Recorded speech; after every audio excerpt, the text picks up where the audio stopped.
le mois de la fantaisie, le mois de la fantaisie, le mois de la fantaisie. Wouhou! Enfin, le mois de la fantaisie. Ah, ah, ah! J'espère que vous êtes autant emballés que moi.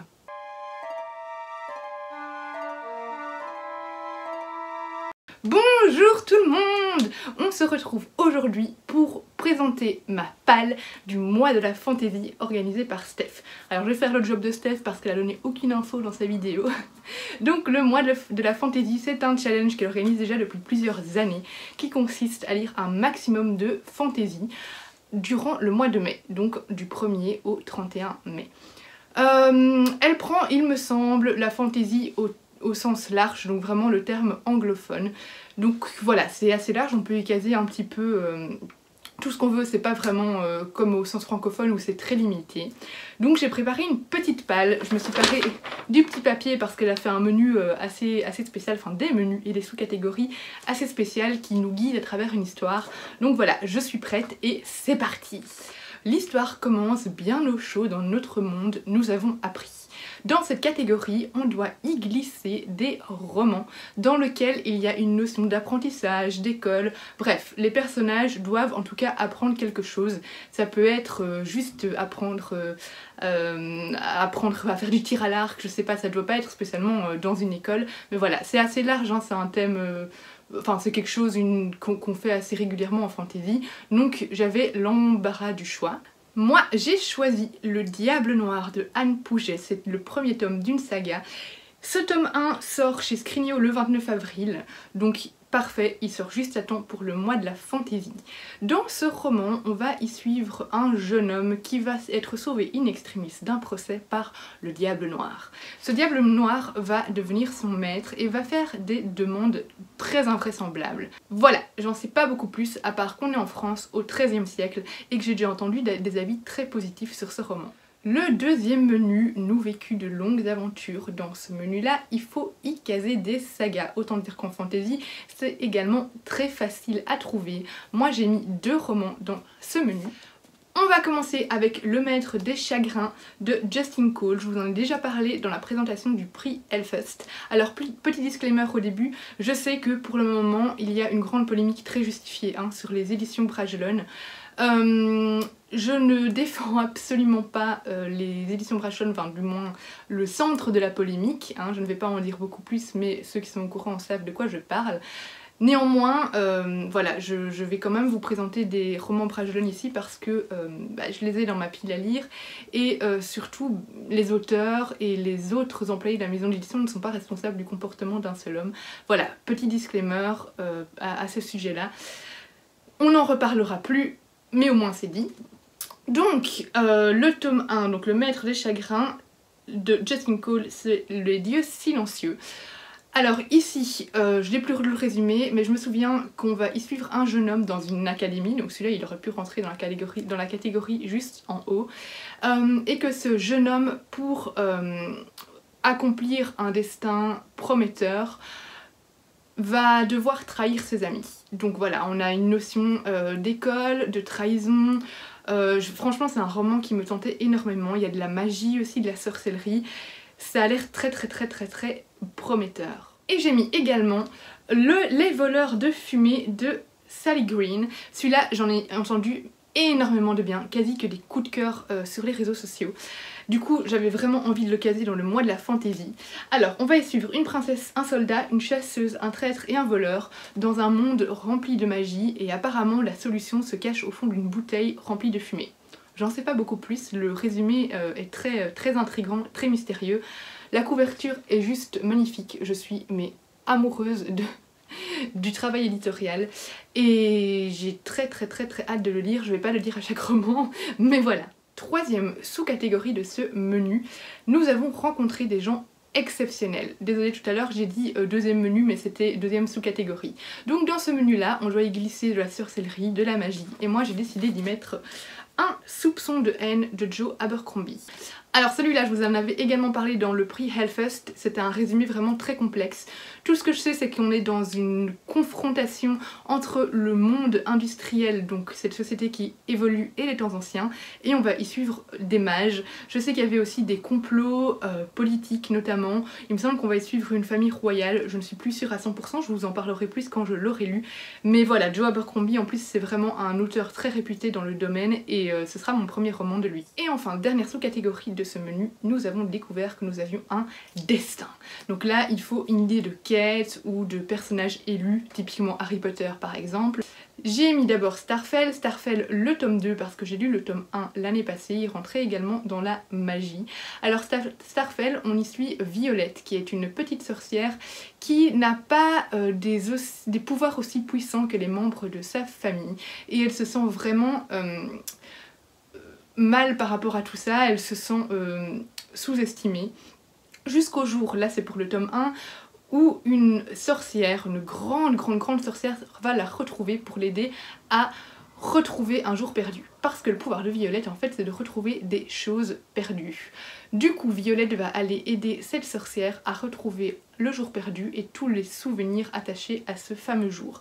Donc ici on avait vraiment une idée de quête et j'imagine que dans ce tome 2 on va avoir cette même idée et qu'on va retrouver évidemment les mêmes personnages. J'y ai glissé également Rocaille qui est dans les 5 finalistes du PLIB 2021 et c'est le seul que je n'ai pas encore lu. Rocaille, j'y ai également entendu de très bons avis et alors je suis juste tout à fait fan du nouveau du travail éditorial. C'est du hardback et la couverture est juste sublime, canon. C'est une toute petite maison d'édition qui a sorti Rocaille, c'est les Projets Silex, je ne sais pas si vous connaissez, mais n'hésitez pas à aller voir leur site. Alors dans Rocaille, un roi mort depuis des années va être ressuscité. Il n'a plus le goût de rien, son sang s'est tari, son sang vert s'est tari, et c'était la source de la végétation de Rocaille. Seul un représentant des magistres peut l'aider à régler ce problème. Ils vont du coup se lancer dans une quête pour retrouver un jeune homme qui pourrait les aider et ils vont y découvrir apparemment de nombreux secrets. Voilà, ça a l'air vraiment passionnant, j'en ai entendu également beaucoup de bien et j'ai vraiment hâte de le découvrir et de découvrir la plume de Pauline Cidre. Alors, deuxième menu, nous traversons la forêt. Et commençons le périple, c'est la première sous-catégorie. Donc là, il faut une idée de voyage. Donc là, j'y ai glissé L'Oiseau et la Lame de Megan Bannon. Un roman que j'avais reçu dans une box il y a au moins 2 ans et qu'il est vraiment grand temps que je sorte de ma palle. Alors ici, je vais un peu regarder le résumé en même temps, on est en 1279 dans l'Empire mongol et on a une jeune chinoise réduite en esclavage lors de l'invasion mongole. Elle est maintenant au service du khan Timur et de son fils et la cité va être assiégée par une tribu ennemie. Du coup, elle est contrainte de fuir avec les 2 hommes. Voilà, c'est une saga qui a l'air très vraie. Enfin, je ne sais pas si c'est une saga ou si c'est un tome 1 ou un one-shot, pardon. Je pense que c'est en fait un one-shot parce que j'ai jamais vu de suite. D'ailleurs, je vois qu'on y parle d'amour, donc j'aurais pu le caser dans une catégorie plus bas également.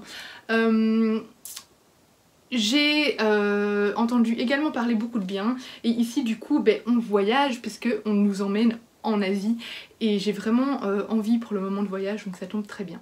Deuxième sous-catégorie, à la rencontre du petit peuple. Donc ici il nous faut des créatures du petit peuple comme par exemple des fées. Du coup j'y ai casé le pacte du Hob de Patricia Briggs. Dans ce roman, on va se retrouver dans un monde où la magie a disparu. Finalement, libérée par les sortilèges des mages du sang, la magie va commencer à revenir et du coup le personnage qu'on va suivre, qui s'appelle Aren, je pense, Aren, va retrouver son pouvoir qui lui permet de voir des bribes du passé mais également du futur. Son village est menacé par des maraudeurs qui ont tué son mari et elle se demande si elle va pouvoir se servir de sa magie pour sauver son village. On a également des créatures du petit peuple et elle va se demander si elles peuvent l'aider à sauver son village également et elle va également hésiter à signer le fameux pacte du Hob. Et le deuxième que je voulais caser dans cette catégorie, c'est évidemment Witch. Witch qu'on commence à revoir fortement sur les réseaux sociaux depuis que Alex Boukinan Prada nous a dit qu'il y avait moyen de retrouver les livres en anglais sur, enfin en anglais, moi je l'ai pris sur Book Depository, mais vous pouvez le retrouver sûrement à d'autres endroits. Du coup, moi j'avais tous les Witch quand j'étais petite et on s'en est débarrassé tous, je suis dégoûtée. Mais voilà, du coup évidemment j'ai sauté pour prendre le premier opus en anglais. Il reprend, c'est le volume 1. Il reprend, je ne sais plus combien de tomes dedans. Mais voilà, je pense que tout le monde connaît Witch. Donc ici c'est un roman graphique, un manga.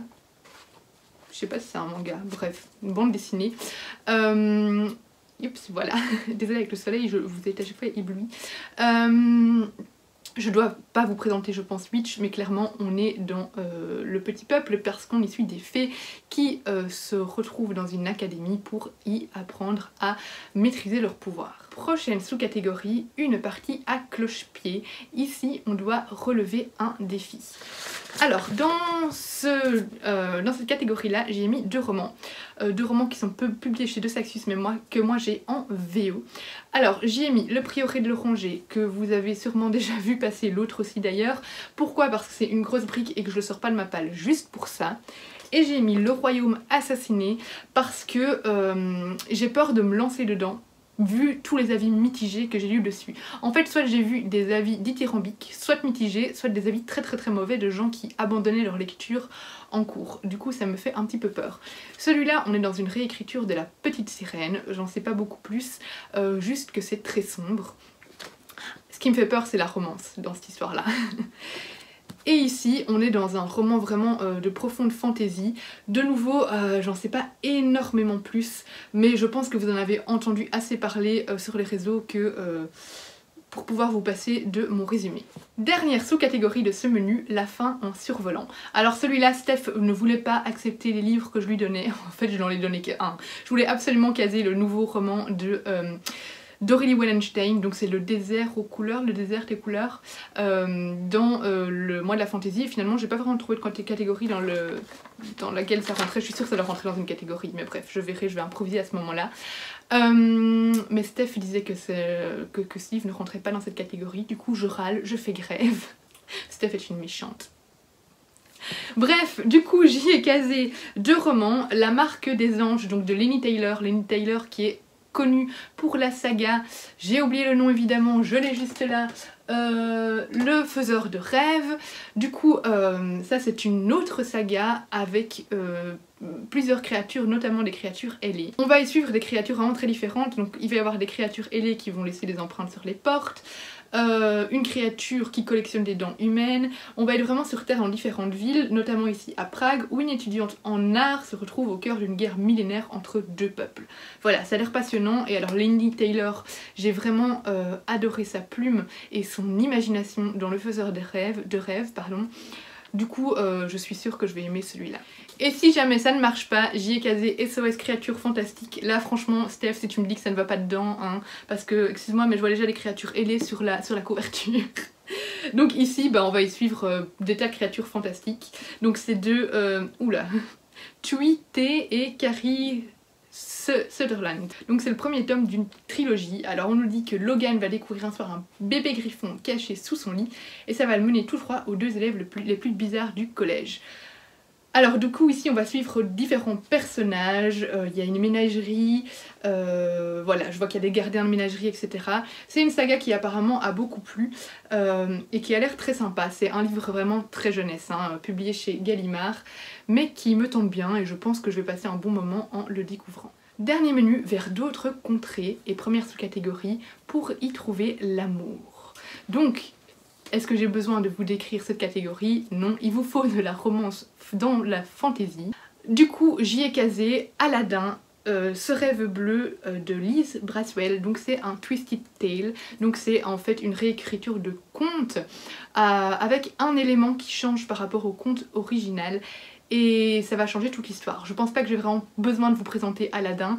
J'ai reçu ça à mon anniversaire d'une super bonne amie et Aladdin c'est mon Disney préféré. Du coup j'ai vraiment très hâte de le découvrir et j'en ai entendu beaucoup de bien. À la base j'avais peur de me lancer dans ces Twisted Tales Disney parce que j'ai des a priori dans les réécritures un peu comme ça, surtout dans les livres Disney. Je sais pas pourquoi, dans ma tête ce sont d'office des livres mal écrits. Mais finalement j'ai entendu énormément de bien de comptes Instagram et YouTube que je juge très bons, hein, et qui n'aimeraient pas, je pense, et qui n'aimeraient pas, je pense, des romans mal écrits. Donc je leur fais confiance et celui-là, j'ai vraiment hâte de le lire. Pour y trouver un apprenti, j'y ai mis Howl's Moving Castle. Je crois que c'est le château de Hurle en français. C'est une saga qui est très connue, mais que moi, ma foi, je n'ai jamais lu, que ce soit le manga, l'adaptation en manga. Je pense qu'il y a eu aussi un dessin animé ou un film, désolée, je suis sûre que je vais me faire engueuler en commentaire parce que c'est vraiment une grande saga. Donc c'est de Diana Wynne Jones, et j'en sais pas, je ne saurais pas vous en dire beaucoup plus. À part que j'en ai tellement entendu parler en bien que j'avais vraiment envie de le caser et dans le mois de la fantasy et d'enfin découvrir cette merveille. Vous en saurez du coup plus quand je l'aurai lu, je ne sais pas vous en dire, vous donner plus d'infos maintenant. Se laisser porter, du coup là il faut faire une lecture commune. Alors Steph a proposé 2 lectures communes, je vous laisse regarder sa vidéo pour voir lesquelles parce que j'ai complètement oublié. Je sais qu'il y a un Brandon Sanderson, j'hésite à rejoindre pour le Brandon Sanderson parce que c'est un auteur que j'ai découvert de nouveau l'année passée ou il y a 2 ans, je crois que c'était il y a 2 ans aussi, et j'avais beaucoup aimé et du coup j'ai envie de découvrir ses autres romans. D'ailleurs faudrait que je continue la saga que j'ai commencé, ne me demandez pas le nom, j'ai déjà oublié. Le Prince des Brumes, un truc avec brume, quelque chose comme ça. Bref, c'était vraiment excellent, même si au début j'avais eu du mal à me lancer dedans. Mais bref, je participe de toute façon chaque mois à une lecture commune avec le club de lecture que j'ai organisé avec des filles sur Instagram, donc le Wingardium Libriosa. Et justement ça tombait bien parce que pour mai on avait choisi les dossiers du voile de Adrien Thomas. Du coup voilà, c'est un livre de fantasy donc ça tombait très bien pour cette catégorie. Parce que de toute façon il sera lu vu que c'est en lecture commune. Celui-là on en a pas mal parlé sur les réseaux récemment et ça a l'air vraiment génial. Alors ici on va y suivre une policière, une lieutenant, c'est pas vraiment précisé. Oui voilà, une lieutenant, c'est précisé au tout début. Une lieutenante de police au sein de la brigade, alors attention, brigade de régulation des espèces méta-humaines. Apparemment elle a un peu du mal à gérer, à se faire respecter, à faire respecter l'ordre et la sécurité, et surtout à empêcher que toutes les créatures fantastiques telles que les loups-garous ne soient révélées au monde. Donc ici ça aurait pu rentrer de nouveau dans des tas d'autres catégories. Et on va y suivre également une apprentie sorcière. Ça a l'air vraiment très chouette, j'en ai vraiment entendu beaucoup de bien. Pourquoi j'ai déjà... Ah oui, j'ai déjà divisé, je me demandais pourquoi j'avais déjà un marque-page dedans, mais j'ai déjà fait de la division en partie pour la lecture commune, c'est pour ça. C'est un livre, je suis sûre qu'il va me plaire, et c'est aussi une trilogie je pense. Hein. C'est... Non en fait j'en sais rien, c'est peut-être un one-shot. Je vous en dirai plus s'il y a une fin ou pas, on verra bien. Dernière catégorie, découvrir une nouvelle ville. Là il faut y lire de l'urban fantasy. Alors j'ai été revoir la définition de urban fantasy parce que moi j'ai un petit peu du mal à visualiser en fait ce que ça représente. De ce que j'ai compris, il faut qu'il y ait de la fantaisie ou des éléments fantastiques dans une ville, dans une ville, ça pourrait être Paris, enfin vous voyez, vraiment dans notre monde en fait. C'est ce que j'ai compris, hein. De nouveau, excusez-moi si je dis des bêtises.